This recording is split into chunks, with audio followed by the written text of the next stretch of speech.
మకర రాశి. ఈ రాశి వారికి రోజు కొంత కలిసి వస్తుంది. గ్రహాలు అనుకూలిస్తున్నాయి. కొన్ని ముఖ్యమైన నిర్ణయాలు తీసుకుంటారు. మీ ధైర్యం మీకు లక్ష్మీదేవి ప్రసన్నం చేస్తుంది. మీ నిర్ణయాలు కొంతవరకు కలిసి వస్తాయి. మిత్రుల నుంచి మీకు కొంత సహాయ సహకారాలు అందుతాయి. దూర ఆహ్వానాలు అందడం వలన శుభ కార్యక్రమం లోపల పాల్గొంటారు. విందు వినోదాల్లోపట కొత్త పరిచయాలు ఏర్పడతాయి. ఉద్యోగ రంగంలో రాణిస్తారు. మకర రాశి వారు ఈరోజు అపరాజితాయై నమః అని చెప్పి 9 సార్లు చదువుకొని మీ పనులు ప్రారంభించండి. మీకు మరింత శుభయోగం కలుగుతూ ఉంటుంది. కుంభరాశి. ఈ రాశి వారికి రోజు అనుకూలంగా చెప్పుకోవచ్చును. ప్రయత్నాలు ముందుకు వెళ్తాయి. బంధువుల నుంచి సహకారం అందుతుంది. ముఖ్యంగా అమ్మమ్మ వారి వర్గం తరపున మీకు కొంత మేలు జరిగి శుభవార్త వినే అవకాశాలు ఎక్కువగా ఉన్నాయి. ఉద్యోగ ప్రయత్నాలు ఫలిస్తాయి. ఉద్యోగస్తులకు తోటివారి సహకారము సంపూర్ణంగా లభిస్తూ ఉంటుంది.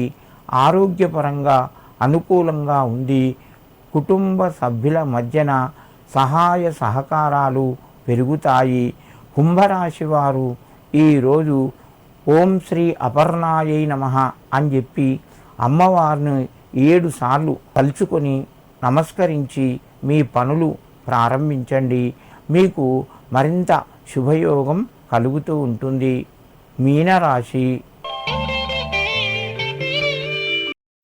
ఈ రాశి వారికి రోజు కొంత కలిసి వస్తుంది. ప్రయత్నాలు ఫలిస్తాయి. మీకు రవి యొక్క గ్రహం అనుకూలంగా ఉంది. డబ్బు పరంగా మీకు సకాలంలో చేతికి అందుతూ ఉంటుంది. సహాయం చేస్తారు. మిత్రుల ద్వారా కొంత లాభాన్ని పొందుతారు. వ్యాపార రంగంలో రాణిస్తారు. నూతన నిర్ణయాలు తీసుకొని నూతన పెట్టుబడులు కూడా పెట్టే అవకాశం ఉన్నది. సూర్యబలం పెరగడం వలన మీకు ఆరోగ్యం అనుకూలంగా ఉంటుంది. ప్రయత్నాలు ముందుకు వెళ్తాయి. కుటుంబం లోపల శుభ కార్యక్రమాలు జరిగే అవకాశాలు ఉన్నాయి.